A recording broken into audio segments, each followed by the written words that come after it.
सभी को नमस्कार। जी। मैं कुछ स्कीम का नाम लेता हूं, क्योंकि हमारे जो कोऑपरेटिव में किसान ही ज्यादा होंगे और उनके लिए सबको जानना भी जरूरी है। और फिर में जो अशोक जी आ जाएंगे तो तीन चार स्कीम हो जो हमारी कोऑपरेटिव और किसान और पशुपालन में ज्यादा इम्पोर्टेंट है, उनसे उन पे का डिटेल विषय ले लेंगे। तो बहुत से विषय है, स्कीमें हैं, उनका ठीक से प्रयोग किए और हम समझें तो उनकी एक लिस्ट हमारे को सब कुछ पता ही होना चाहिए कि ये क्या है। सबसे पहले तो मैं थोड़ा सा नाम से ही जिक्र करता हूँ। पीएम हम्म। जन धन योजना, ये 14 में शुरू हुई। और ये सब जानते हैं कि सबके खाते खोले गए जिसमें किसान प्राइमरी जाता थे।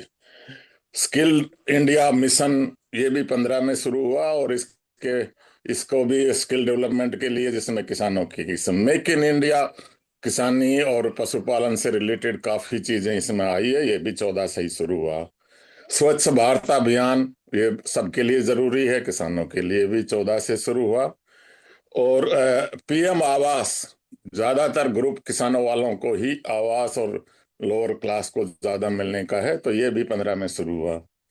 पीएम उज्ज्वला योजना, ज्यादातर काफी किसान से रिलेटेड या लेबर से रिलेटेड को ही ये शुरू हुआ, 16 में शुरू हुआ। किसान सम्मान निधि, और जिसमें से ये 6,000 रुपये साल में दिए जाने का था, ये भी बड़ा इफेक्टिव ही रहा किसानों में, और इसको आगे भी स्टैंड अप्स आए, ये 15 में आए।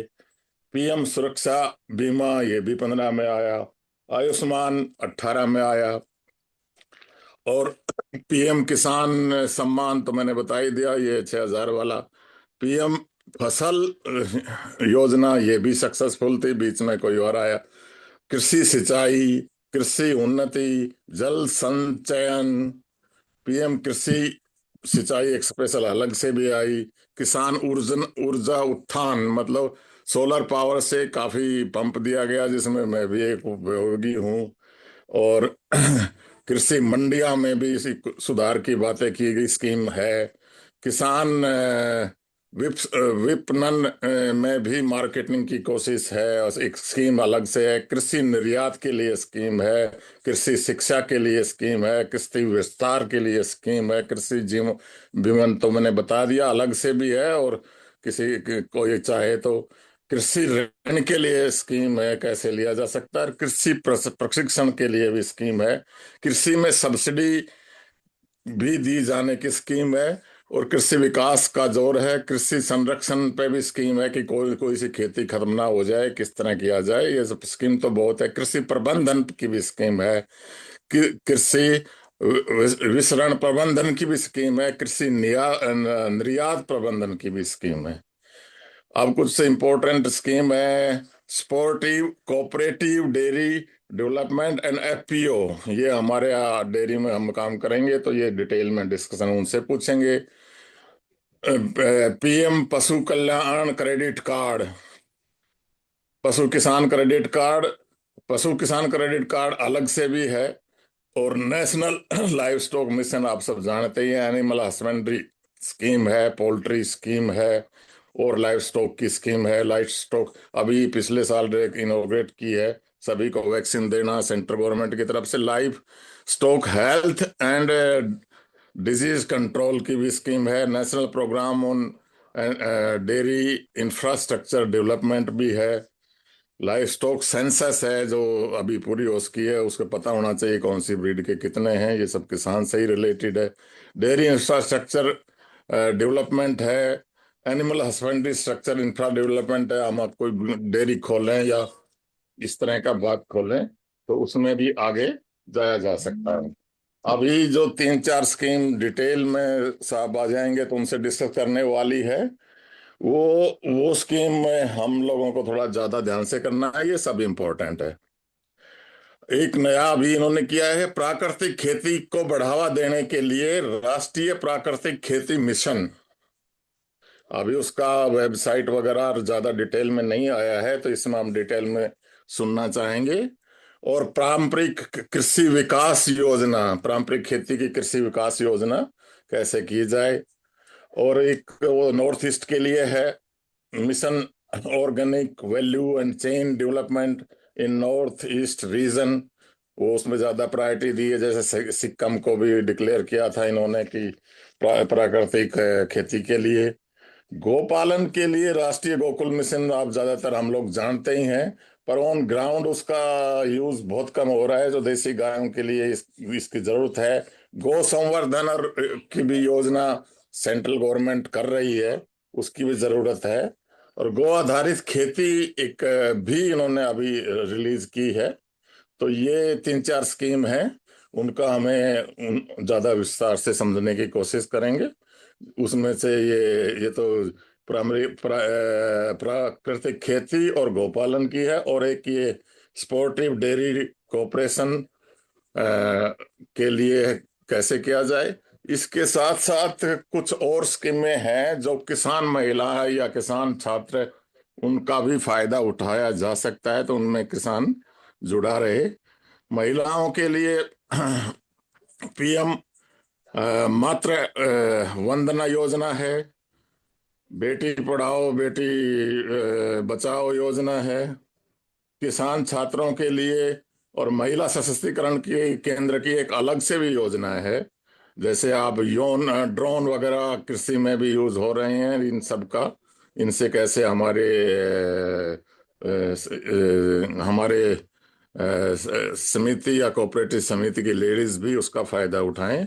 शिक्षा में भी हमारे पीएम छात्रवृत्ति है, राष्ट्रीय छात्रवृत्ति अलग से है, केंद्रीय सरकार की भी छात्रवृत्ति अलग से भी है और कंबाइन भी है, जिसमें किसान के बच्चे भी शामिल हैं, एक्सक्लूसिव नहीं है। तो इस तरह की बहुत योजनाएं हैं। मैं तो अभी नाम ही ले रहा हूं, आगे चल के आप इन पे सब पे चर्चा कीजिए। धन्यवाद। धन्यवाद ब्रिगेडियर साहब। मैं आग्रह करूंगा आदरणीय श्री बलदेव राज सूद जी से कि वो अशोक जी को आमंत्रित करें और कार्यक्रम शुरू करें।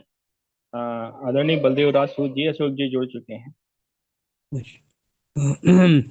सभी का हार्दिक मतलब आमंत्रण है, हार्दिक स्वागत है। मैं माननीय अशोक जी से निवेदन करूंगा कि वो आज की चर्चा पर अपना विचार व्यक्त करें। माननीय अशोक जी। सभी को प्रणाम। आवाज सुनाई देती है मेरी? हाँ जी, हाँ जी, आ रही है बस। हाँ, सभी को प्रणाम, नमस्ते। नमस्कार। नमस्कार। तो सभी आदरणीय, मैं महाराष्ट्र स्टेट में बुल्ढाना जिले में विदर्भ रीजन है, उसमें as a taluka agriculture officer ये पोस्ट पर फिलहाल काम कर रहा हूँ। तो महाराष्ट्र के हमारे एग्रीकल्चर डिपार्टमेंट का जो हायरार्ची है, तो वो सबसे ऊपर सेक्रेटरीट है, सेक्रेटरीट लेवल मंत्रालय पे। सेक्रेटरी के बाद में कमिश्नर साहब काम करते हैं, जो कि कमिश्नरेट एट पुणे, महाराष्ट्र में पुणे में कमिश्नरेट है। कमिश्नरेट के बाद में हमारे एग्रीकल्चर डिपार्टमेंट में महाराष्ट्र के लिए कुछ डायरेक्टर्स अलग अलग विषयों पर काम करते हैं। जैसे कि सीड के डायरेक्टर है, डायरेक्टर ऑफ सीड सर्टिफिकेशन, उनका मुख्यालय अकोला में है महाराष्ट्र में। Director of quality control, quality control जो है वो पुणे में स्थित है।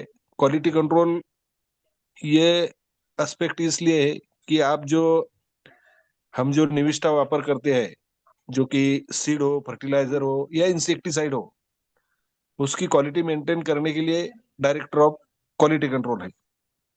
Director of horticulture, horticulture director specially, जो कि हॉर्टिकल्चर क्रॉप है, और जो नेशनल लेवल पर MIDH मिशन फॉर हॉर्टिकल्चर, और उसमें भी हॉर्टिकल्चर में RKVY नाम करके राष्ट्रीय कृषि विकास योजना, जो कि नेशनल लेवल पर पूरे भारत भर में उसका ये होता है एक्सपांशन। तो उसके लिए director of horticulture, specially horticulture crop के लिए, फ्रूट क्रॉप के लिए, वेजिटेबल क्रॉप के लिए, और जो भी मेडिसिनल प्लांट है उसके लिए डायरेक्टर ऑफ हॉर्टिकल्चर काम करते हैं। Director of soil conservation director mainly working for जो कि सॉइल और वाटर कंजर्वेशन के काम है, जो कि स्ट्रक्चर है, छोटे सीमेंट नाला बांध, फार्म पॉन्ड, नाला बंडिंग, इस काम के लिए जो कि चेकआउट करते हैं वो डायरेक्टर ऑफ सॉइल कंजर्वेशन है। और जो कि फार्मर के लिए अलग अलग स्टेट के और नेशनल लेवल के जो कुछ स्कीम्स है, जो कि रेगुलर क्रॉप्स है हमारे स्टेट के, उसमें जो कुछ सीड सप्लाई हो या फिर बायोलॉजिकल इंसेक्टिसाइड हो या पेस्टिसाइड हो, उसका क्रॉप डेमोन्स्ट्रेशन देना, उसका ऑब्जर्वेशन लेना, कंट्रोल प्लॉट का क्या ऑब्जर्वेशन है, और जहां पर हमने जो कुछ वहां पर निविष्ठा प्राप्त हुई है उसका एक्सपेरिमेंट करके क्रॉप डेमोन्स्ट्रेशन उसका क्या है, इसके बारे में जो कुछ एक्सटेंशन एक्टिविटी हम लॉन्च करते हैं, उसके लिए डायरेक्टर ऑफ एक्सटेंशन। ऐसे कि जो कि अलग अलग मेन सब्जेक्ट है अपने एग्रीकल्चर के, उसके लिए 6 डायरेक्टर काम करते हैं। और डायरेक्टर के बाद में जो कि हायरार्ची है वो है जॉइंट डायरेक्टर ऑफ एग्रीकल्चर। हमारे महाराष्ट्र में लगभग 9 डायरेक्टर जॉइंट डायरेक्टर काम करते हैं रीजन वाइज, जैसे कि Nagpur region, Amravati region, Nashik, Konkan, Pune, Latur division, ऐसे 9 जॉइंट डायरेक्टर ऑफ एग्रीकल्चर अलग अलग जॉइंट डायरेक्टर के अंडर में, फिर कुछ जॉइंट डायरेक्टर के अंडर में 5 जिले है, कहीं पर 6 जिले है रीजन के हिसाब से, और उनके एरिया के हिसाब से वो जॉइंट डायरेक्टर को जिले से जोड़ा हुआ है। जॉइंट डायरेक्टर के बाद में जिला लेवल पर सुपरिटेंडेंट ऑफ एग्रीकल्चर ऑफिसर, जिला के लिए जो जिला का सब स्कीम का उसका इम्प्लीमेंटेशन है डिस्ट्रिक्ट लेवल से, वो सुपरिटेंडेंट ऑफ एग्रीकल्चर ऑफिसर करते हैं। वो एसएओ के नाम से पहचाने जाते हैं। और एसएओ के बाद में एसडीएओ, सब डिविजनल एग्रीकल्चर ऑफिसर, जिन सब डिविजनल एग्रीकल्चर ऑफिसर जिले में कभी 10 तालुका है तो कोई सब डिविजन एग्रीकल्चर ऑफिसर के लिए 2 तालुका अटैच किए हैं, कुछ की तरफ 3, और कुछ सब डिविजन एग्रीकल्चर ऑफिसर की तरफ तालुका का जो कुछ एरिया है उसके हिसाब से 2-2, 3-3, 4-4 तालुके सब डिविजन एग्रीकल्चर ऑफिसर को ज्वाइन किए हुए हैं। सब डिविजन एग्रीकल्चर ऑफिसर के बाद में जो कि तालुका में इम्प्लीमेंटेशन करना है, जो कि स्टेट लेवल के हो या नेशनल लेवल के एग्रीकल्चर स्कीम, उसके लिए जो कि की पोस्ट है आज हमारे अपने महाराष्ट्र स्टेट में, वो है taluka agriculture officer. Taluka agriculture officer वो तालुका में जो भी उसे टारगेट स्टेट एसएओ लेवल से आता है, जिला लेवल से टारगेट डिस्ट्रीब्यूट किया जाता है, तो वो इम्प्लीमेंटेशन करने का पूरी जिम्मेदारी तालुका एग्रीकल्चर ऑफिसर के कंधों पर होती है। तालुका एग्रीकल्चर ऑफिसर को जो कि हायरार्ची दी गई है उसके अंडर सर्कल एग्रीकल्चर ऑफिसर काम करता है। सर्कल एग्रीकल्चर ऑफिसर के अंडर 2 डेप्यूटी एग्रीकल्चर ऑफिसर है। हर सर्कल एग्रीकल्चर ऑफिसर के अंडर 2 डेप्यूटी एग्रीकल्चर ऑफिसर, और 2 डेप्यूटी एग्रीकल्चर ऑफिसर के लिए 6 असिस्टेंट एग्रीकल्चर ऑफिसर, यानी 2 डेप्यूटी एग्रीकल्चर ऑफिसर और उसको हर एक को 6-6 असिस्टेंट एग्रीकल्चर ऑफिसर, यानी एक सर्कल एग्रीकल्चर ऑफिसर को 2 डेप्यूटी एग्रीकल्चर ऑफिसर और 12 असिस्टेंट एग्रीकल्चर ऑफिसर। इस तरह से जो कुछ स्टेट लेवल से ग्राम लेवल तक है, ऐसे प्रकार का कामकाज ये जो कि गवर्नमेंट के ऑफिसर्स है उनके माध्यम से ये महाराष्ट्र स्टेट में चलाया जाता है।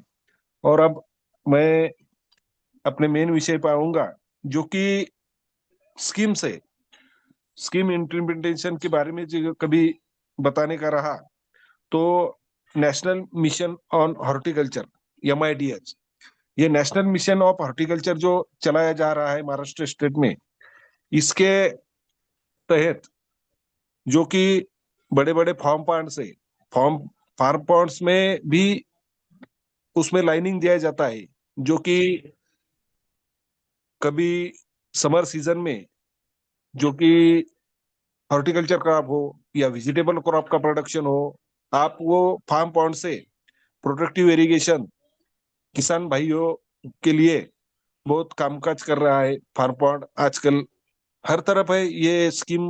महाराष्ट्र में ही नहीं, पूरे भारत भर में अ, उसका बहुत प्रचार प्रसार हुआ है फार्म पॉन्ड के माध्यम से। दूसरा, इस MIDH के माध्यम से बताया जाने का एक यह है ओनियन चाल, जो कि ओनियन प्रोडक्शन महाराष्ट्र में लार्ज एरिया पर किया जाता है। वो ओनियन का जो कि स्टोरेज है, जबकि प्रोडक्शन होता है और मार्केट में कभी रेट नहीं रहा, तो उसके जो कि स्टोरेज के लिए ओनियन का स्टोरेज करने के लिए ओनियन चाल, इधर कांदा चाल करके उसको बोलते हैं, उसके लिए भी गवर्नमेंट सब्सिडी दिया जाता है। 5 टन से 50 मीट्रिक टन की ओनियन जो स्टोरेज करने के लिए स्ट्रक्चर है, उसको सब्सिडी दी जाती है। एक 1 मीट्रिक टन के लिए 3,500 रुपए, 3,500 रुपए उसका ये है। और 25 मीट्रिक टन की कभी अपन स्टोरेज कैपेसिटी का, ओनियन स्टोरेज कैपेसिटी का स्ट्रक्चर कभी बनाया, तो उसके लिए अभी पिछले साल 87,500 रुपए मिलता था। अभी वो गवर्नमेंट ने करीबन 1 लाख रुपए की सब्सिडी फार्मर को, वो स्ट्रक्चर कभी उसने इंस्टॉल किया 25 मीट्रिक टन का, तो उसको 1 लाख रुपए तक की सब्सिडी वहां पर ओनियन स्टोरेज स्ट्रक्चर को दी जाती है। और ये जो MIDH का कार्यक्रम है, इसके माध्यम से फ्लोरिकल्चर, हॉर्टिकल्चर और मेडिसिनल प्लांट, इसके लिए भी सब्सिडी गवर्नमेंट की तरफ से दी जाती है। इसमें फ्लोरिकल्चर का भी अच्छा एक्सपेंशन हो रहा है। और जो कुछ अपना अपन माइक्रो इरिगेशन बोलते, उसके लिए PMKSY, प्रधानमंत्री सिंचाई योजना, ये एक बहुत बड़ा कार्यक्रम हर साल मनाया जाता है। और इसके माध्यम से अपन जो खेत में फसल के लिए ड्रिप इरिगेशन और स्प्रिंकलर इरिगेशन, इसका जो यूज करते हैं, इसके लिए भी स्टेट गवर्नमेंट और सेंट्रल गवर्नमेंट दोनों के 60% और 40% ऐसा करके ड्रिप इरिगेशन और स्प्रिंकलर इरिगेशन के लिए भी सब्सिडी का मुआवजा गवर्नमेंट के तरफ से दिया जाता है। एक किसान भाइयों के लिए 5 हेक्टेयर की लिमिट रखी है, तो उसके लिए एक पोर्टल बनाया है, महाडीबीटी पोर्टल पर अपने को वहां पर अपना रजिस्ट्रेशन करते हैं किसान भाई। उसकी लॉटरी होती है फर्स्ट कम फर्स्ट सर्व से हिसाब से, और फिर लॉटरी होने के बाद में तालुका लेवल के ऑफिसर उसको प्री सैंक्शन देते हैं। प्री सैंक्शन देने के बाद में किसान भाई वो ड्रिप इरिगेशन इंस्टॉल करता है या फिर स्प्रिंकलर इरिगेशन परचेज करता है डीलर के, जो भी उनको लगे, जैन इरिगेशन हो, EPC हो, या वो उनकी चॉइस से वो खरीदी करते हैं। उसके बाद में हमारा डिप्टी एग्रीकल्चर ऑफिसर आता है, जाता है वहां पर स्पॉट पर, और वो स्पॉट वेरिफिकेशन करके वो अपलोड करके सब्सिडी के डिस्ट्रीब्यूशन के लिए हमारे डिस्ट्रिक्ट लेवल पर वो भेज दिया जाता है स्पॉट वेरिफिकेशन करके। और उसको जो कि सब्सिडी है वो फार्मर के DBT, डायरेक्ट बेनिफिट ट्रांसफर के माध्यम से उसके अकाउंट में, किसान भाई के अकाउंट में वो सब्सिडी जमा हो जाती है। इस तरह से PMKSY के माध्यम से ड्रिप और स्प्रिंकलर इरिगेशन से किसान भाइयों के जो कुछ प्रोडक्शन है वो बढ़ाने के लिए बहुत अच्छा स्कीम ये PMKSY हर साल 24/7 वहां पर अपने जो कि जो महाडीबीटी पोर्टल है उस पर रजिस्ट्रेशन किया जाता है।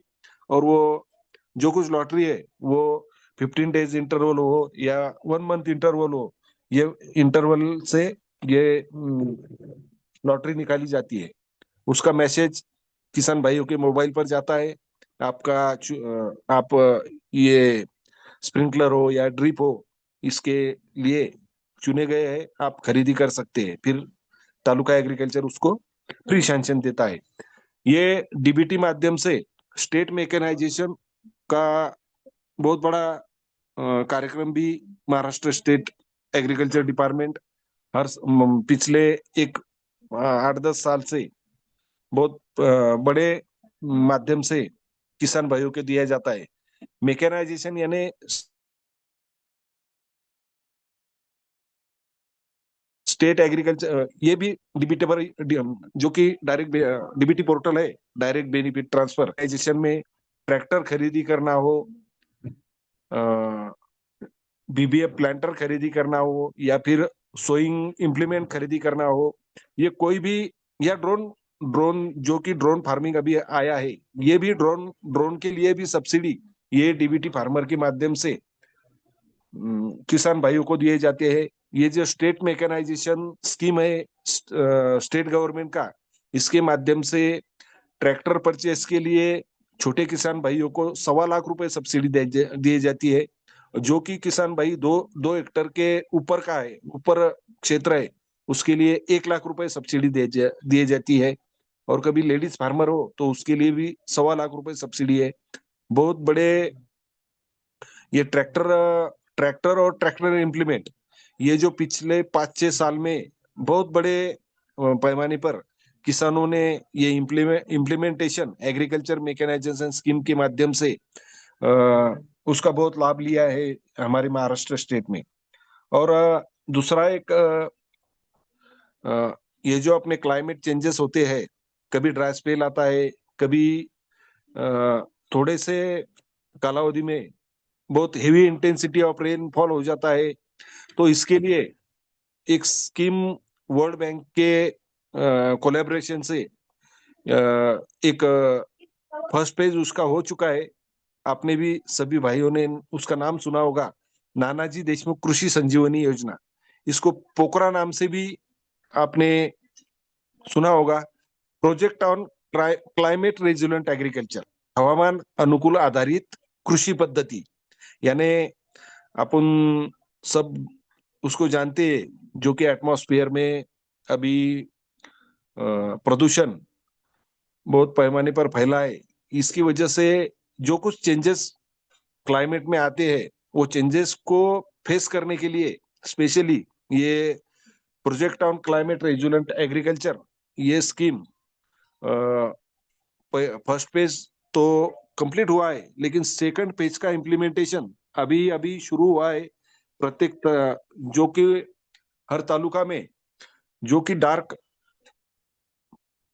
वाटरशेड है, उसका चुनाव वर्ल्ड बैंक और स्टेट गवर्नमेंट ने सर्वे करके उसका चुनाव किया है। और हर तालुका में कुछ गांव को वहां पर सिलेक्ट किया गया है, और वहां पर वो गांव में किसान भाइयों के माध्यम से ही वहां पर एक ग्राम कृषि संजीवनी विकास समिति का गठन किया गया ग्राम सभा के माध्यम से। उसमें कुछ स्वयं सेवक है और कुछ कृषिताई करके, जो कि वहां पर वो विलेज के ही लोग, और वो ग्राम कृषि विकास संजीवनी समिति वो स्कीम का इम्प्लीमेंटेशन करने के लिए, और जो कुछ गवर्नमेंट के वहां पर काम होने वाले हैं उसको सुपरविजन करने के लिए वो ग्राम कृषि संजीवनी विकास समिति वहां पर काम करने वाली है।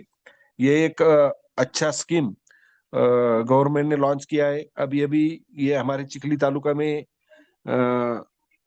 37 विलेजेस का उसमें चयन हुआ है, और उसको वो 37 पूरे विलेजेस में अभी ग्राम कृषि विकास संजीवनी समिति स्थापना वहां पर हुई है, और उसका इम्प्लीमेंटेशन भी शुरू हुआ है।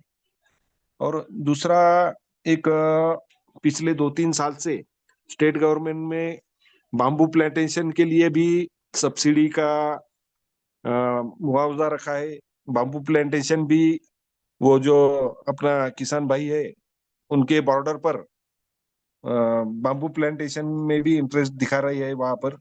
और दूसरा एक है यमा रीजियस, जो कि नरेगा, आपने भी सुना होगा, ये पूरे भारत भर में नरेगा के माध्यम से जो कुछ हॉर्टिकल्चर फ्रूट क्रॉप है और जो भी फॉरेस्ट क्रॉप, फ्रूट क्रॉप, सामाजिक वनीकरण, ये नरेगा के माध्यम से Mahatma Gandhi national rural employment guarantee scheme, इसके माध्यम से जो कि फार्मर उसमें सहभागी होना चाहते हैं, उनका जॉब कार्ड ग्राम विकास अधिकारी के माध्यम से निकाला जाता है और उनके चयन ग्राम सभा में हो जाता है, वो किसानों का जो कि इंटरेस्टेड है national rural employment guarantee scheme में सहभाग लेने के लिए।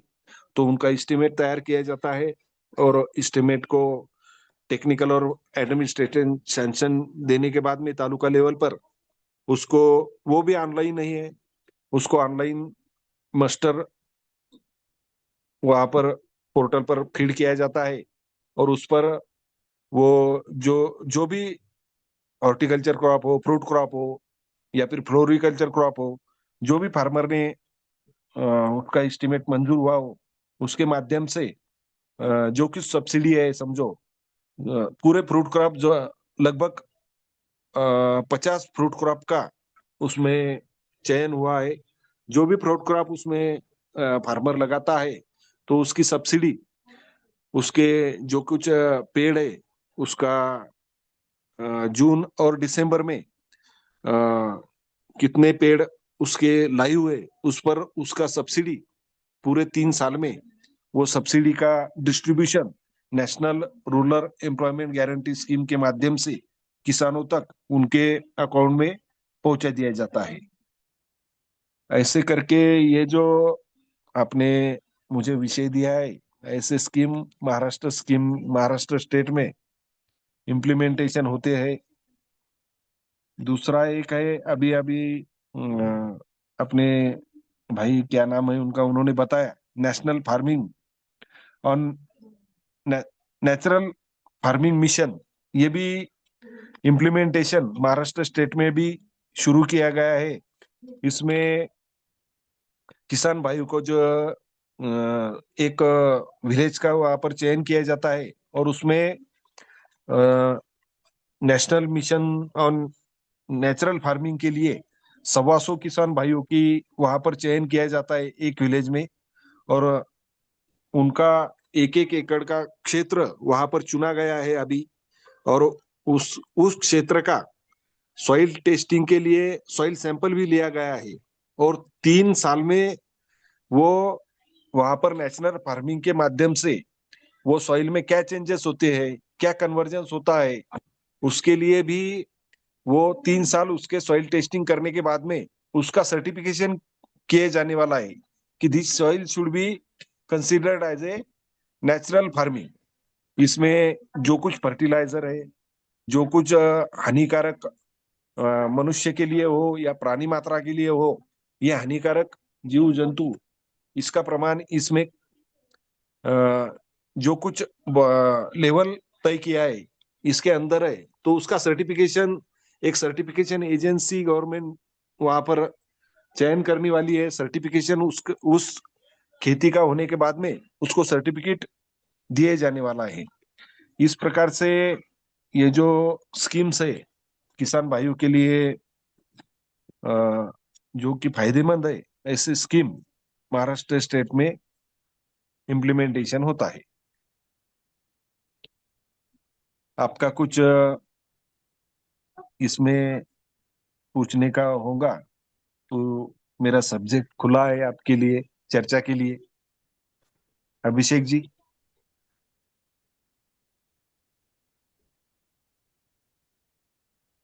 हेलो। हाँ मैं अनिल राठी बोल रहा हूँ। हाँ सर, सोलर पर आपने कुछ बोला नहीं है।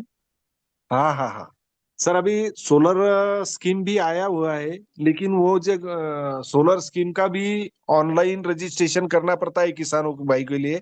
लेकिन सोलर स्कीम का इम्प्लीमेंटेशन स्टेट में एग्रीकल्चर के वो जो इलेक्ट्रिक बोर्ड है, स्टेट इलेक्ट्रिक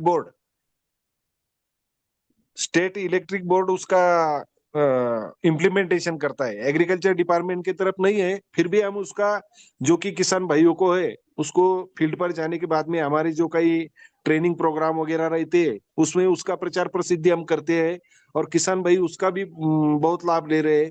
सोलर पैनल का उसके माध्यम से भी इरिगेशन अच्छी तरह से शुरू है, उसका भी बहुत फायदा हुआ है किसान भाइयों के लिए। अशोक जी, मेरा एक प्रश्न है।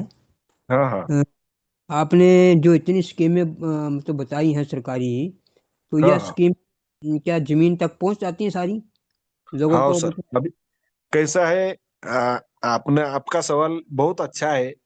जो कि आपने पढ़ा होगा, कहीं पर सोशल मीडिया पर आता है, टीवी पर आता है कि वह भाई कुछ लेन देन की बात है, कुछ फ्रॉड हुआ है। लेकिन सर मैं बताता हूँ, अभी मेरा लगभग 20 साल का सर्विस हुआ है, लेकिन ये जो 8-10 साल आए हैं अभी, ये 8-10 सालों में ये बहुत जो कुछ लैकुना रहा था वो एटलीस्ट बहुत म्हणजे बहुत कम हुआ है। होता है कहीं कहीं, लेकिन पहुंच जाता है सर। अभी मैं खुद इम्प्लीमेंट करता हूँ, क्योंकि जो भी स्कीम है, जो भी फार्मर फील्ड पर काम करता हो या कुछ एग्रीकल्चर मैकेनाइजेशन का वो इम्प्लीमेंट खरीदी करता हो, उसका जो कुछ स्पॉट इंस्पेक्शन है वो इतना, वो भी पोर्टल पर करना पड़ता है। और वो जो कि लैटलॉन्ग है, अक्षांश रेखांश, कहाँ पर काम हुआ है खेत में कभी फारवर्ड हुआ हो तो उसका काम शुरू होने से पहले का फोटो, मिडल फोटो और उसका एंड का फोटो, ऐसे लैटलॉन्ग के फोटो पोर्टल पर अपलोड करना पड़ता है। उसके सिवाय लाभ ही नहीं मिलता। तो जो कुछ लैकुना था वो लगभग गवर्नमेंट ने पूरा साफ कर दिया है सर अभी। इसकी अच्छा। वजह से इम्प्लीमेंटेशन है वो फार्मर तक बहुत अच्छी तरह से पहुंच रहा है। हमारे हमें किसी कोई किसानों ने शिकायत करी है कि हाँ जो सब्सिडी आती है सरकार की उसे, तो हाँ। जितनी सब्सिडी आती है जो जितनी फॉर्मेलिटी सरकार की फॉर्मेलिटी है, उस फॉर्मेलिटी को पूरे करने में सब्सिडी ज्यादा खर्च हो जाता है। नहीं नहीं नहीं सर, ऐसा तो नहीं है। ऐसा शिकायत करते हैं इसके हम। अच्छा, किसान नहीं। अनपढ़ होते हैं बेचारे, वो जो हाँ नहीं, सरकारी सिस्टम है उनको पता उसमें। नहीं होगा कि नहीं तो फिर उनका नॉलेज थोड़ा अधूरा होगा। नहीं तो लेकिन अभी अभी तो डीबीटी के माध्यम से फार्मर के अकाउंट में ही सब्सिडी जाती है, कि हमारी सब्सिडी इधर गई उधर गई मिली नहीं, ऐसा तो कोई नहीं रहा अभी। अच्छा। चेक सिस्टम था, वो चेक सिस्टम भी पिछले 3-4-5-6 साल से वो भी बंद हो गया है। डायरेक्ट हम्म। फार्मर भाइयों के अकाउंट में पैसा जाता है सब्सिडी का, तो कोई दिक्कत ही नहीं कि मिला नहीं मिला। और उसको जो फायदा लेने का है वो तो परचेस करना ही पड़ता है, उसके हिसाब से करना पड़ता है, कंपनी वही चुनती है।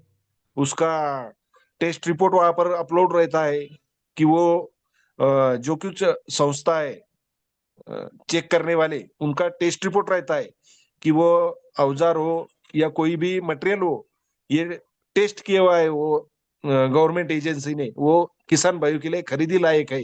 वो टेस्ट रिपोर्ट भी वहां पर अपलोड किया रहता है। वो क्वालिटी मटेरियल ही है कि किसान अभी खरीदी कर रहे हैं उनके हिसाब से। सर एक मिनट। सर धन्यवाद। एक हाँ हाँ बात है।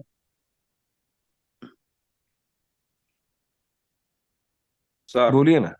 हाँ हा, आपण दिलेली माहिती उत्कृष्ट आहे हाँ सर. हाँ परंतु जे ऑनलाईन प्रोसिजर मध्ये आहे त्यामध्ये हाँ कृषी हाँ। विभाग हा जास्त त्रास देतो, कर्मचारी जास्त त्रास देतो. याबद्दल काय म्हणणं आहे? नाही सर, पण आता काय झालेलं आहे माहिती का? तो आपण कुठून बोलताय सर? मी वर्धा हिंगणघाट महाराष्ट्र. बर बर बर. आता वर्धा आणि बुलढाणा आपण विदर्भातच आहे, समजा तुम्ही विदर्भात आहे मी विदर्भातच आहे. पण सर आता अभी सर सर यहाँ पर सर पूरे सर देश सर सर के मैं लोग एक जुड़े मिनट हुए रोकता हैं। हूँ। हाँ, हाँ सर। तो सर आप इसलिए हिंदी थोड़ा में हाँ हिंदी हिंदी में में बात बोलिए। करता हूँ अभिषेक जी, हिंदी में बात करता हूँ। जी ये जी जो भाई साहब है, इन्होंने जो कुछ अभी कैसा है, 100% लोग तो वैसा करते नहीं, कोई एक आध दो ऑफिसर जो है जो कि स्पॉट इंस्पेक्शन के लिए जाता है, एक आध दो करता होगा, मैं नहीं नहीं बोलता। लेकिन पोर्टल के माध्यम से अभी सब प्रोग्राम फिक्स हुआ है, तो कितना किसने कितने दिन में काम पूरा करना है ये भी पोर्टल पर तय किया हुआ है। अभी समझो मैं फार्मर हूँ, मेरा ड्रिप इरिगेशन के लिए चुना गया है, नाम आया है, मेरे मोबाइल पर मैसेज आया है, तो मेरे को उसमें 7 दिन के अंदर डॉक्यूमेंट अपलोड करना पड़ता है, मेरा 7/12 हो या 8 हो, और जो मेरे को मटेरियल लेना है उसका कोटेशन। मैंने वो डॉक्यूमेंट अपलोड करने के बाद में 7 दिन के अंदर में जो कुछ दूसरे डेस्क पे जो जाता है स्क्रूटिनी करने के लिए, उसको भी कालावधि तय किया गया है। उसने 8 दिन में 10 दिन में वो डॉक्यूमेंट स्क्रूटिनी करके अगले डेस्क पे भेजना होता है। और जो डॉक्यूमेंट्स वो अपलोड करता है वो तालुका एग्रीकल्चर ऑफिसर के पास में जाता है। तालुका एग्रीकल्चर ऑफिसर को भी जो कि प्री सैंक्शन देना रहता है उसका भी लिमिट तय किया हुआ है। उसका अ, जो कि एसडीओ है, एसएओ है, वो पोर्टल पर सब दिखता है अब, किसके लेवल पर जो कि स्पॉट इंस्पेक्शन है या डॉक्यूमेंट स्क्रूटिनी है, ये किसकी तरफ कितने दिन हो गए पेंडिंग है, उसका मीटिंग में जायजा लिया जाता है। तो कहीं हुआ होगा, नहीं नहीं बोल नहीं सकता मैं, हुआ होगा कहीं पर, लेकिन अभी वो बहुत सर आपकी बात सही है। आपके मिनिमाइज हुआ है। हाँ, आपकी हाँ बात से मैं सहमत हूँ।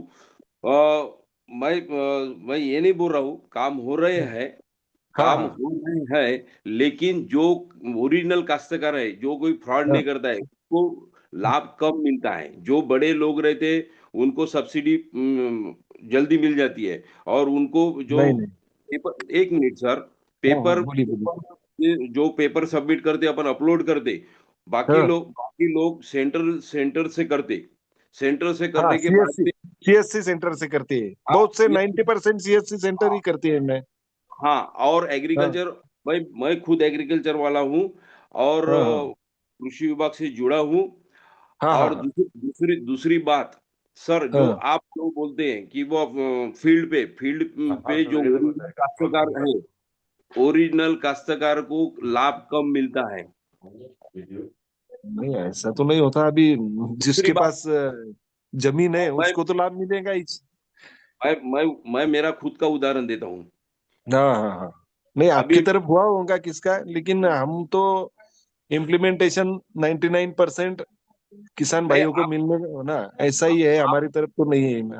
आप करते हैं, बहुत सारे अधिकारी अच्छे लोग हैं, लेकिन काम का व्याप रहने के बाद में जो है वो टरका मशीन दे देते हैं।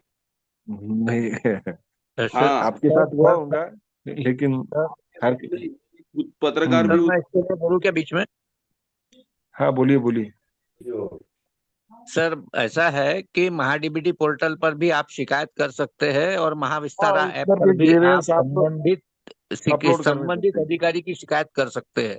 वो बहुत तो बार है। ऐसा होता है कि उस डॉक्यूमेंट का फॉलोअप आप कई बार करते नहीं है। ईमानदार किसान जो भी हम्म रहते हैं, वो हम्म। ईमानदार जो किसान है, वो डॉक्यूमेंट का फॉर्मेंटेशन मैंने क्या बोलते हैं, उसके उसका स्क्रूटिनी पीछा करना स्क्रूटिनी। पड़ता है। ये यहाँ से हाँ। गया है आगे या नहीं गया है, आगे गया है या नहीं हम्म। गया है, ये आपको बार बार महाडीबीटी पर देखना पड़ता है। या फिर दिक्कत। आपका महाविस्तारा ऐप जो है आपके मोबाइल में, जो सरकार ओ ने आपको दिया, महाराष्ट्र शासन ने, उस पर आप हाँ शिकायत भी वो भी कर आया सकते है। हैं। नहीं तो कैसा आप और जो बोल रहे हैं किसी। कि भाई मेरे साथ में हुआ, तो एखादा अपवाद हो सकता है, लेकिन हाँ पद अभी हो तो सकता है, लगभग और किसी ने ये कुछ जो लॉफुल किया तो वो पकड़ा भी जाता है, ऐसे भी केसेस होते हैं।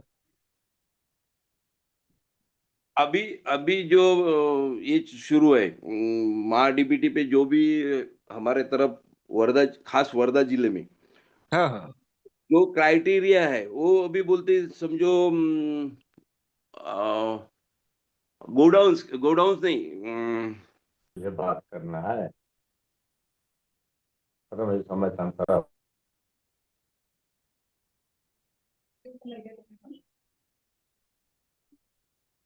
काय के बारे में बोल रहे थे आप? हाँ, मेरे को लगा कि रोक रोक दिया गया मेरे को। नहीं नहीं, बोलिए ना, बोलिए बोलिए।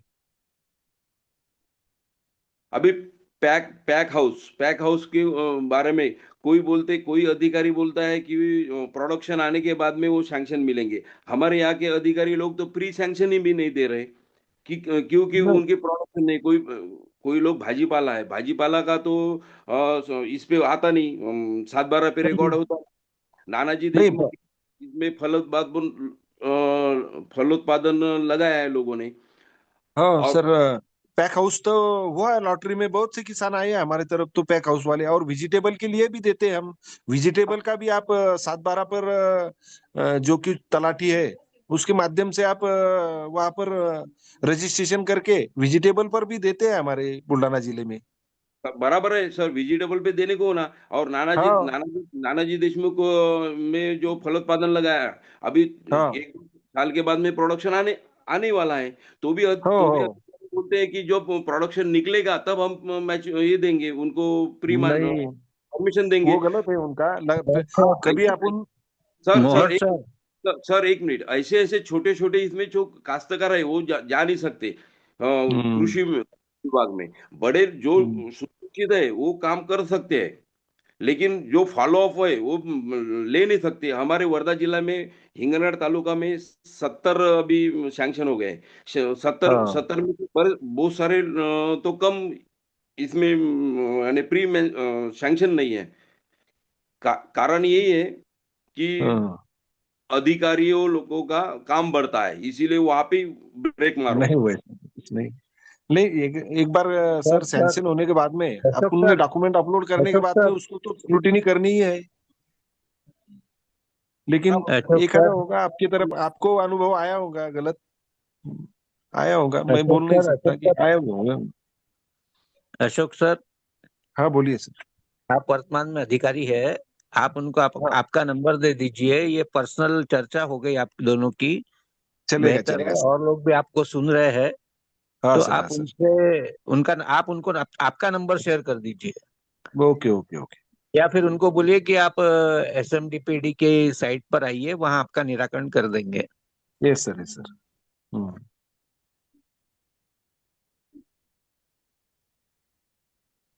और कुछ पूछना होगा कुछ तो पूछ सकते हैं। अभिषेक एक जी। एक वक्ता ने पूछा है कि सॉइल टेस्टिंग कैसे करें। मैसेज डाला है उन्होंने। सॉइल टेस्टिंग, सॉइल टेस्टिंग करने के लिए आपको कभी फ्रूट क्रॉप के लिए सॉइल टेस्टिंग करना हो तो एटलीस्ट 3 फीट, 3 फीट का आपको गड्ढा खोदना होगा। और 1 एकड़ का भी क्षेत्र है तो आपको 4 बॉर्डर और बीच में ऐसी 5 जगहों की मिट्टी निकालना है, करीबन 2 से 3 किलो तक।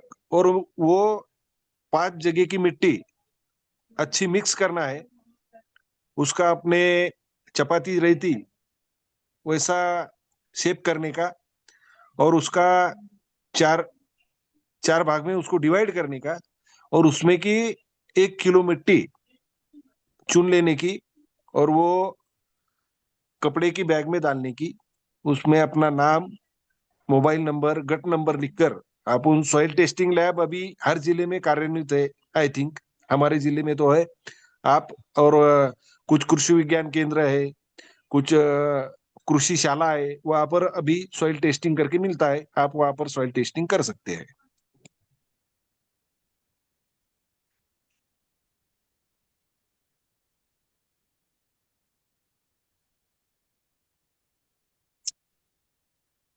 और सॉइल टेस्टिंग करना हो तो अपन ने फर्टिलाइजर देने के बाद में 3 महीने का, करीबन 3 महीने का अवधि के बाद में सॉइल टेस्टिंग करने को होना, तो उसके रिजल्ट अच्छे आते हैं।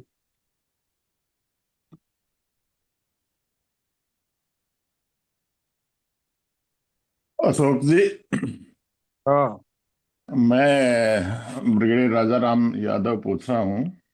हाँ सर। एक तो जो पशुपालक किसान हैं हाँ हाँ हाँ। उनके लिए भी कोई स्पेशल है तो वरना मैं जो अभी लेटेस्ट दो तीन चीजें पे आपको सेंट्रल गवर्नमेंट की स्कीम नेशनल लेवल पे या उससे को आगे कैसा बढ़ा जा सकता है, इन पर आप जिक्र करना चाहें तो कर सकते हैं। कार्बन फार्मिंग के लिए अभी किसान को बेनिफिट हो उसकी लैंड में, जैसे वो वृक्षारोपण करता है, वहां पशु हो पालता है और जमीन सुधारता है। पहले पूरे हो विषय समझ लीजिए। हो प्राकृतिक खेती को बढ़ावा के लिए राष्ट्रीय प्राकृतिक खेती मिशन भी है, पारंपरिक खेती के लिए भी विकास बराबर है। योजनाएं हैं।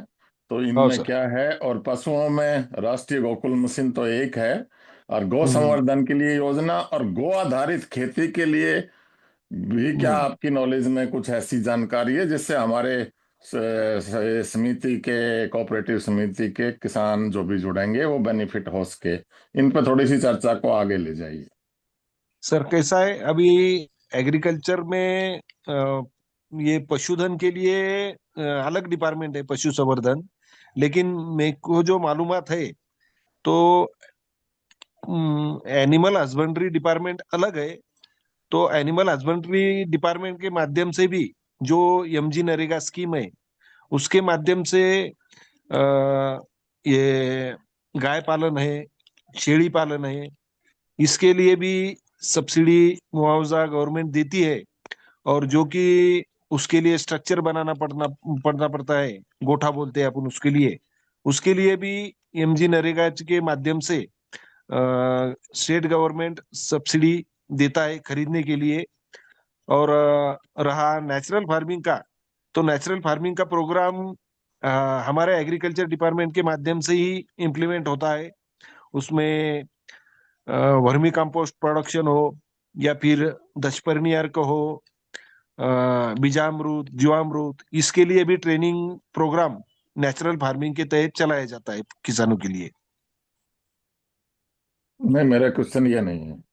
मेरा हम्म। क्वेश्चन ये था कि इसमें अभी ये जो प्राकृतिक खेती नेचुरल खेती को जो बढ़ावा दिया जाता है उसमें एक स्कीम हाँ निकाली है, राष्ट्रीय हाँ राष्ट्रीय प्राकृतिक खेती मिशन। हाँ उसमें हाँ कैसे हाँ। जुड़े? और परंपरागत कृषि, गो आधारित कृषि योजनाएं हैं, सेपरेट मिशन है।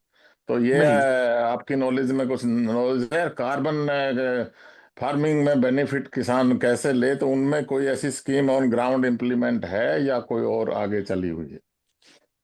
नहीं, स्पेशली ऐसा सर गो पालन के लिए तो स्कीम नहीं है गवर्नमेंट का। लेकिन मैं वही बताया कि नेचुरल फार्मिंग के लिए स्कीम जो है उसका इम्प्लीमेंटेशन शुरू है जैसे। और कार्बन क्रेडिट आपने जो बताया कार्बन क्रेडिट का, तो उसके लिए क्या किया था गवर्नमेंट ने, जो भी किसान भाइयों खेत में हो या उनके खेत के बांध पर हो, जो कुछ फ्रूट क्रॉप हो या फॉरेस्ट क्रॉप हो, ये जो लगाए करते हैं हर रेनी सीजन के पहले या रेनी सीजन में, तो उसके लिए हमारे गवर्नमेंट ने एक अमृत वृक्ष ऐप करके ऐप निकाला था। और वो ऐप में ऐसा था कि समझो आप किसान है, तो आपने कभी 300 पेड़ संतरा के लगाए, तो उसका हमने वो अमृत वृक्ष ऐप है उसमें उसकी रजिस्ट्रेशन किया है। तो ऐसे जो जो किसान भाइयों ने वृक्ष लगाए, पेड़ लगाए, उसका रजिस्ट्रेशन वो ऐप में किया गया है लेटलॉन्ग के सहित। और उसका वो कार्बन कार्बन क्रेडिट के लिए ही आगे फायदा होने वाला है किसानों को उसके माध्यम से। धन्यवाद। हाँ सर। सर इसकी जानकारी आम किसानों को नहीं है अभी भी। काय की अमृत वृक्ष ऐप की यस। ये महाराष्ट्र स्टेट का ऐप है, शायद वो नेशनल लेवल पे है कि नहीं ये नहीं बता सकूंगा मैं अभी। मैं महाराष्ट्र का ही जानकारी लेके किसान मैं हूँ उसकी अमृत। जानकारी लेके बताऊंगा मैं कल आपको। सर मैं महाराष्ट्र से ही हूँ, अमरावती से हाँ अनिल हाँ राठी, हाँ आपसे मिलता हूँ रोज। हाँ हाँ हाँ हाँ। तो राठी जी ये तो हर जिले में रजिस्ट्रेशन हुआ अमृत वृक्ष ऐप पर। सर मैं मैंने अमरावती खुद जिले से हूँ तो मुझे नहीं जानकारी है इसकी। नहीं क्या, तो लेकिन ये नहीं। हर जिले में, हर तालुका में, हर विलेज में, हर असिस्टेंट एग्रीकल्चर ऑफिसर को टारगेट दिया था। मैं आज ही जिला लेवल पर गया था, तो मैं देखा तो चिखली तालुका में अमृत वृक्ष ऐप पर 1,03,000 पेड़ की रजिस्ट्रेशन किया मैं मेरे एम्प्लॉय के माध्यम से। तो राठी आप जी, नमस्ते राठी जी। नमस्कार जी, राठी जी, बोलिए। आप, हाँ, आप गूगल पे जाइए और अमृत वृक्ष सर्च करिए, और उसमें आपको पूरी जानकारी जैसी जैसी आती है वैसे वैसे आप फीड कीजिए। आपको अमरावती सब महाराष्ट्र की जानकारी मिलती है वहां पे।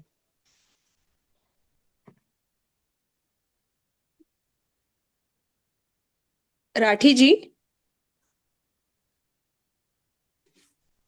आवाज सुनाई आती है क्या राठी जी? हाँ जी, हाँ जी। हाँ, मैडम बता रहे हैं, बाकी आपके जिले की क्या पोजीशन है, आप गूगल पर सर्च कर सकते हैं। हाँ, मैं से सर्च कर लूंगा। हाँ सर, हाँ सर। ब्रिगेडियर साहब है, ब्रिगेडियर साहब की संतुष्टि हुई या नहीं ये पूछिए उनको। बहुत सीनियर है, बहुत जानकार है। और उनको ये बात भी बताइए कि गौशाला के लिए 100 गाय अगर आप करते हैं, 100 गाय अगर आप खरीदते हैं, तो उस पर गवर्नमेंट, भारतीय महाराष्ट्र गवर्नमेंट 10 लाख रुपए अनुदान देती है। हम्म, नहीं, गौशाला के गोपालन के बारे में नहीं ज्यादा जानकारी सर मुझे, लेकिन मैं इंफॉर्मेशन लेके बता सकता हूँ आपको कल या परसों।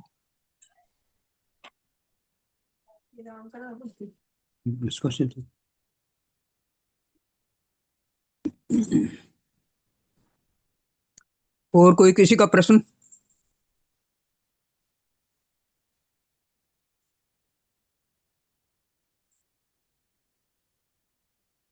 अभिषेक जी, आप बोलिए कुछ।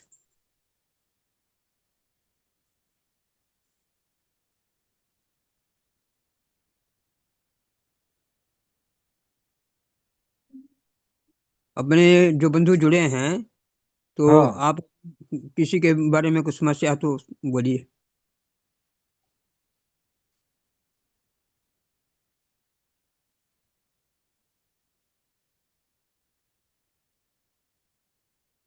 और क्या बता सकते हैं?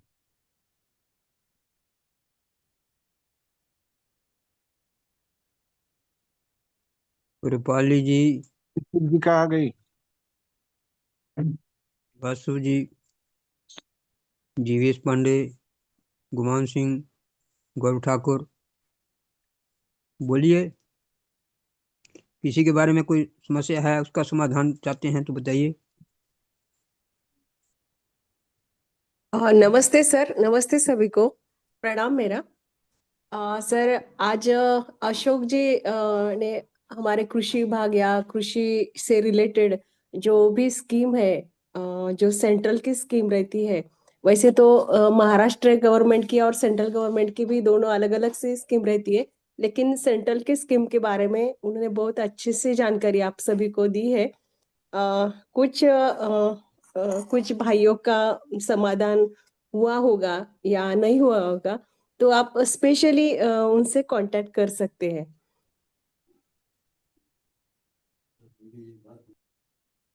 ठीक है, धन्यवाद।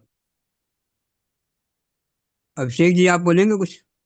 मैं बोलूंगा। हाँ, बोलिए बोलिए। मैं doctor Arun Kumar Tiwari, speaking from Palamu, Jharkhand. हाँ हाँ, मैंने बोलिए। चार्ट हाँ बोलिए बॉक्स से सर। 2-3 प्रश्न किए थे। एक प्रश्न का मीटिंग टेस्टिंग का टेस्ट आया, कुछ जानकारी हमें भाई जी से मिल पाई।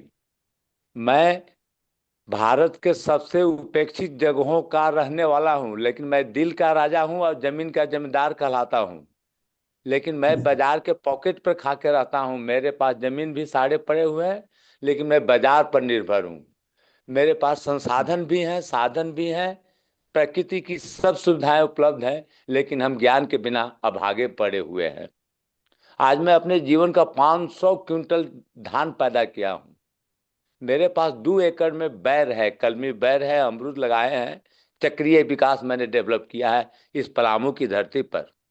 मैं श्रीमान से कहता हूँ, गोधन, गोवर्धन, गौशाला भी है, रिच गौशाला है, 150 हमारे पास गाय हैं। उसको आंखों देखा है। आप सबको मैं आमंत्रित करता हूँ, पलामू, पलामू आए, झारखंड का पलामू सबसे उपेक्षित नहीं, भारत का सबसे उपेक्षित जिला है, कालाहांडी से भी नीचे है। तो मैं सबों को स्वागत करता हूँ, एक समय बनाया जाए, बड़ा दिन का हो तो बहुत बढ़िया। मैं टीम नेतृत्व अभिषेक जी को मैं कहना चाहता हूँ, हमारे यूनिवर्सिटी ऑफ नेचर से विपिन कुमार बनपर जी भी जुड़े हुए हैं, एक दो साथी और जुड़े हैं। मैं आप सबों को तो ज्यादा नहीं, 25 तारीख को मैं फलाहार पिकनिक रखा हूँ, फलाहार वनभोज पलामू में, आप सबों को सादर आमंत्रित कर रहे हैं। आप सब लोग आए और हम लोग एक दूसरे को अपने अनुभव का साझा करें, अब प्रकृति को समझे हम लोग। बहुत बढ़िया आज की क्लास चर्चाएं हुई, भाई जी ने महाराष्ट्र के विषय पर फोकस डाला। मैं पुनः आप सबों को 25 बड़ा दिन की छुट्टी भी है, और 25 तारीख को अगर आप लोग आते तो हमारे पलामू जैसे उपेक्षित जिला, पिछड़ा जिला के लोगों का मनोबल जो है सो बढ़ता। तो अभिषेक जी को, कैप्टन साहब को, ब्रिगेडियर साहब को, मैं तमाम लोगों को सादर आमंत्रित करता हूँ बिरसा मुंडा की धरती पलामू पर, राजा मेदिनी राय की धरती पलामू। ये रांची राजधानी से, झारखंड की राजधानी से 165 किलोमीटर दूर है, और ये जगह जो है बरवाडी मेन रोड पर रेलवे स्टेशन भी है, जहाँ तमाम गाड़ी ठहरती है। आप सब आए और पद्म श्री PR मिश्र के प्रैक्टिकल स्थल को देखें। सोच, वो कहा करते हैं कि सोच समझ अभिमानी, शिक्षा भई पुरानी। आप आमे पलामू श्रीमान जी, प्रमंडल आप के हम लातेहार जिला के बरवाडी में, बरवाडी रेलवे जंक्शन स्टेशन भी है, तमाम गाड़ी वहाँ रुकती हैं, और रांची से उसकी दूरी 165 किलो है। हमारे यहाँ नेशनल बेतला पार्क है, पलामू फोर्ट है। प्रकृति के धनी हैं हम, लेकिन अभागे हैं हम, ये सूझबूझ हमारे पास नहीं है आपके संसाधन का, आपके ज्ञान का उपयोग करने का, वो योजनाएं हमारे पास नहीं है। आप सबको अपना मैं पुनः नाम, आमंत्रित करता हूँ 25 सितंबर को। भाई साहब अपना नाम और फोन नंबर दे दीजिए, या रेडमी वो के नाम सब से आ रहा है आपका अभिषेक जी यहाँ। शेयर करेंगे। मैं डॉक्टर अरुण कुमार तिवारी, और फोन अच्छा, नंबर है 94 703 78 404। मैं मोबाइल नहीं जानता हूँ चलाना और ये सब करना, मैं तो वीडियो कॉन्फ्रेंसिंग में भाई जी बात भी नहीं कर पाता हूँ। मैं बीके हूँ, ब्रह्मा कुमारी से 1992 से मैं जुड़ा हूँ, उनका एजुकेशन लीग और ग्रामीण प्रभाग में देख रहा हूँ। अभी राष्ट्रपति महोदया के साथ मैं लखनऊ में 2 घंटा 40 मिनट तपोवन में मैंने पौधारोपण किया हूँ। मैं पौधा दिखाऊंगा 2 महीना में कैसे मेरे यहाँ बैर फरता है, कैसे अमरूद फरता है। मैं दिखाऊंगा PR मिश्रा के कर्म भूमि के कर्म स्थली को, जहाँ कैसे गांव के लोग हाथ नहीं पसारेंगे, आत्मनिर्भर। इसलिए मैं सबों को 25, ज्यादा दिन नहीं, आज जो है 16 हो गया, 25 दिसंबर को सादर आमंत्रित कर रहा हूँ। किसी को कोई दिक्कत हो तो आप हमसे सीधा मेरे व्हाट्सएप नंबर पर 94 711 8896 पर भेज सकते हैं। आया जाए, पलामू में आया प्रोफेसर जाए, प्रकृति की गोद में आया जाए। प्रोफेसर अरुण जी, मैं ब्रिगेडियर राजाराम यादव बोल रहा हूँ। आपका बहुत बहुत धन्यवाद। आप बहुत ही सबसे ही अच्छा काम कर रहे हैं उस एरिया में भी। वैसे भी आपका तो प्रकृति यूनिवर्सिटी पे जो काम कर रहे हैं वो तो बहुत ही कहीं भी दुनिया में नहीं हो रहा। आपका बहुत बहुत धन्यवाद। आपका इनविटेशन का भी बहुत बहुत धन्यवाद। आप इसको आगे बढ़ाते रहें। ये हमारा ग्रुप देश भर में फैला है। अब इतने शॉर्ट नोटिस पे और ऐसे नहीं आया जाएगा। प्रोग्राम बना के हम पूरी की पूरी टीम आएंगे। अब पर पूरी की पूरी टीम कब आएंगे ये आपसे पूछ के, आपसे प्लान बना के आएंगे। और वो एरिया तो हमारे देश का, आप उसको सबसे पिछड़ा बताते हैं, वो सबसे सुरक्षित सबसे अच्छा एरिया है जो अभी भी ये प्रकृति नाक के है साथ है। देश का, भी पलामू नाक तो है ब्रिगेडियर साहब, नाक है। मैं तो आपके यहाँ जन्म लिया हूँ, मैं पानीपत में ही मैंने जन्म लिया है। मैं कुरुक्षेत्र में पढ़ा हूँ, मैं सारा चीज किया हूँ। डिग्री तो आपके यहाँ से ज्ञान लिया हूँ, आपके यहाँ करनाल में मैंने दूध पिया हूँ। लेकिन मैं जो चाह रहा हूँ, PR मिश्रा जो चाह रहे थे चंडीगढ़ के सुखमाद्री लेक का, वो स्वप्न नहीं पूरा हुआ। मैं उजड़ते हुए वन और नंगे होते पहाड़ को मैंने आंखों से देखा है। मैंने ही सेकना लीक को पानी बांधा है, उस 8 गांव को मैंने पानी दिया हूँ। आप सबको भी चंडीगढ़ में ही चले, हम ब्रिगेडियर साहब के नहीं गांव नहीं, में ले आएंगे। चलते हैं। मैं आपको ये कहना चाह रहा था, बहुत अच्छा काम कर रहे हैं आप और सबसे अच्छा काम कर रहे हैं। वहां आएंगे, पर वो हम आपको बताएंगे प्लान करके, उसमें इसमें नहीं आ सकता क्योंकि कई कई अलग अलग प्रोग्राम है, इतनी जल्दी 25 को नहीं आ सकेंगे। कोई इंडिविजुअल आए तो वो बहुत अच्छा है, जा सकता है, लेकिन हम हाँ आपके ठीक साथ है, एक ग्रुप में आएंगे। आप रेस्ट बिल्कुल अश्योर्ड, हम बिल्कुल, जरूर सबका आएंगे। स्वागत है। जी राजा सर जी, मेदिनिया की धरती धन्यवाद पर सर। आप आज सबों आज का स्वागत है। लेकिन ये आज 25 कुछ दिसंबर का कोई मेरा एक प्रोग्राम मैंने ऑलरेडी तय जरूर किया था जरूर यूनिवर्सिटी ऑफ आएंगे। नेचर। आज का विषय थोड़ा अलग है सर। तो ये जी जी, कुछ और लोग समझना चाहें कि ये गवर्नमेंट की सुविधा से हम कैसे कुछ काम सहायता ले सकते हैं, तो इस विषय पे आज कुछ लोग और कहना चाहें। आपका बहुत ठीक बहुत ठीक, धन्यवाद। ओके। ठीक ठीक, आप सबों को धन्यवाद। यूनिवर्सिटी ऑफ नेचर को की तरफ से सबों को मंगलमय कामना। धन्यवाद। और धन्यवाद कोई धन्यवाद सर। और अरुण कोई जी, प्रश्न? आपको आपको बहुत बहुत धन्यवाद। आप सबों की भी मंगलमय कामना यूनिवर्सिटी ऑफ नेचर की तरफ से, विशेषकर धन्यवाद। अभिषेक जी को, ब्रिगेडियर जी को, जिन्होंने नेतृत्वशाला ये शुरू किया है। और मैं तो तमाम प्रोफेसर यूनिवर्सिटी ऑफ नेचर को, सबको, जैसे विपिन कुमार बनपर जी मेरे काफी तकनीकी हैं, बहुत चीज बोलने वाले हैं, विक्टर करकेटा जी, मैं सबों को आगे के दिनों में चाहूंगा कि सब लोग ससमय जुड़े मैं और लोगों को इस जोड़े।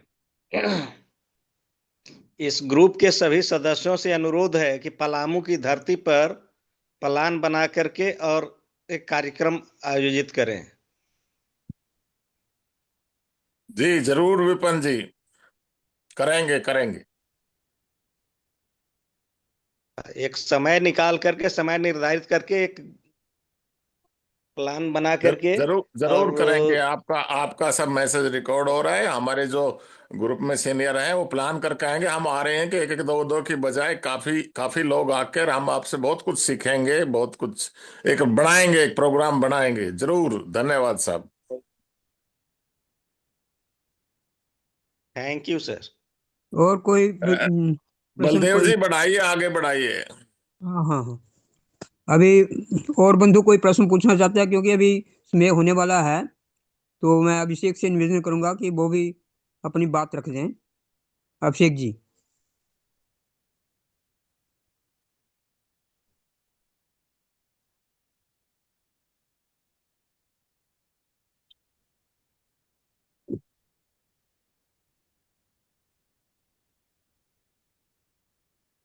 अभिषेक जी बात सुन रहे हैं? जब तक अभिषेक नहीं बोलते हैं, और कोई बोल रहे हैं, और कोई अपना जी जी प्रश्न रखना जी, चाहते बहुत हैं तो अच्छा रख रहा। लें। मैं बोल देता हूँ, बहुत अच्छा रहा। और हाँ हाँ हाँ। इन्होंने बहुत अच्छी तरह ये जो स्कीम है उनका फायदा उठाया। जो अभी 3 4 स्कीम और ऐसी आनी है जो हमारी सहकारिता से, जो हमारा मेन विषय है गाय पालन का और प्राकृतिक खेती का, उसमें अभी गवर्नमेंट की तरफ से और कार्बन क्रेडिट, किसान की जमीन में वो पेड़ लगाए, चाहे उसमें खाद से जमीन को सुधारे, उसके लिए भी उसको उस मेहनत से मेजरमेंट करके उसको फाइनेंस बेनिफिट मिल सकता है। तो ये 3 4 स्कीम अभी ज्यादा डिटेल में आई नहीं है। बाकी सब स्कीमें उन्होंने महाराष्ट्र के लेवल से लेकर सेंट्रल गवर्नमेंट के लेवल से लेकर बहुत अच्छी करी है। और हम जरूर चाहेंगे कि और डिटेल में भी इस पे बल्कि और चर्चा होके हमारा जो इस सहकारिता में जितनी समितियां बनी हैं, ज्यादातर तो एग्रीकल्चर और पशुपालन पे बनेगी ये, वो कुछ बनी हुई है। इन दोनों विषय में सरकार का भी काफी स्कीम काफी अच्छी है, पर वो ग्राउंड लेवल तक जैसे आपने अब बताया कि नहीं पहुंच रही है। तो हम अपने कलेक्टिवली उसको कैसे अपने लोगों तक बेनिफिट दिलाएं, इससे हमें बेनिफिट होगा। अशोक जी ने काफी डिटेल में काफी अच्छी तरह बताया, उनका बहुत बहुत धन्यवाद। आप सब जुड़े, आप सबका भी बहुत बहुत धन्यवाद। धन्यवाद साहब। धन्यवाद को सर। भी धन्यवाद। मंगलमय कामना आप धन्यवाद। सबों का 2025 की समाप्ति और 2026 के आगमन पर। अशोक जी अपना मोबाइल जो है ना, आप इसमें चैट में डाल दीजिए।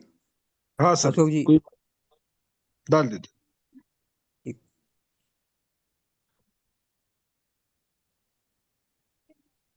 कैप्टन साहब का आदेश है और ब्रिगेडियर साहब का भी आदेश है आपको। हाँ सर, हाँ सर, निश्चित।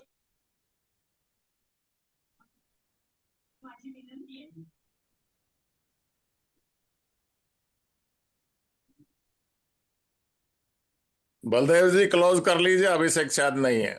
जी हाँ जी। हाँ जी मैं हाँ, क्या कॉल आ आ गए गया। अभिषेक, आ जी गए। जी। बोलिए तो अभिषेक। मैं अशोक जी का बहुत बहुत धन्यवाद दूंगा, और बलदेव जी और ब्रिगेडियर साहब और सभी साथी जुड़े हुए हैं, उन सभी का धन्यवाद। बहुत महत्वपूर्ण जानकारियां आप सभी ने दी, और अब इसी को किसानों तक और जमीन पे उतारने का प्रयास करना है। ये जो कोऑपरेटिव बनेगी, जो हमारे समूह बन रहे हैं, और जो व्यक्तिगत तौर पे जो काम कर रहे हैं, उन सभी साथियों को इनका ज्यादा से ज्यादा लाभ मिले, इन जानकारियों का फायदा मिले, और इससे वो अपने को आर्थिक तौर पे मजबूत कर सके, और साथ ही साथ समाज को और समाज से के लोगों को, आम किसानों को भी इसका लाभ पहुंचाया जा सके, उसके लिए हम लोग सब लोग मिलकर काम करेंगे। आप सभी का बहुत बहुत धन्यवाद। और अशोक जी, आपका भी बहुत धन्यवाद कि आप मतलब ऑन जॉब रहते हुए, सरकारी नौकरी करते हुए, ये एक सामाजिक काम में लगे हुए हैं, क्योंकि आमतौर पर ऐसा देखा नहीं जाता। ज्यादातर लोग रिजर्व रहना पसंद करते हैं। तो हम्म। आप जो काम कर रहे हैं उसके लिए साधुवाद, और आप कई लोगों की प्रेरणा स्रोत बनेंगे। धन्यवाद, धन्यवाद अभिषेक जी। धन्यवाद अशोक जी। और हम लोग कल फिर मिलते हैं 8:15 बजे। कल सहकारिता पे चर्चा होगी, ओके क्योंकि ओके, नो बुधवार प्रॉब्लम। को सहकारिता पे चर्चा करते हैं, और उस पर चर्चा की जाएगी, कुछ विशेषज्ञ जुड़ेंगे। मिलते हैं कल सभी। निश्चित, निश्चित। धन्यवाद। शुभ रात्रि। चलो धन्यवाद सभी को, धन्यवाद, शुभ रात्रि, कल मिलेंगे। धन्यवाद। शुभ रात्रि, शुभ रात्रि शेष।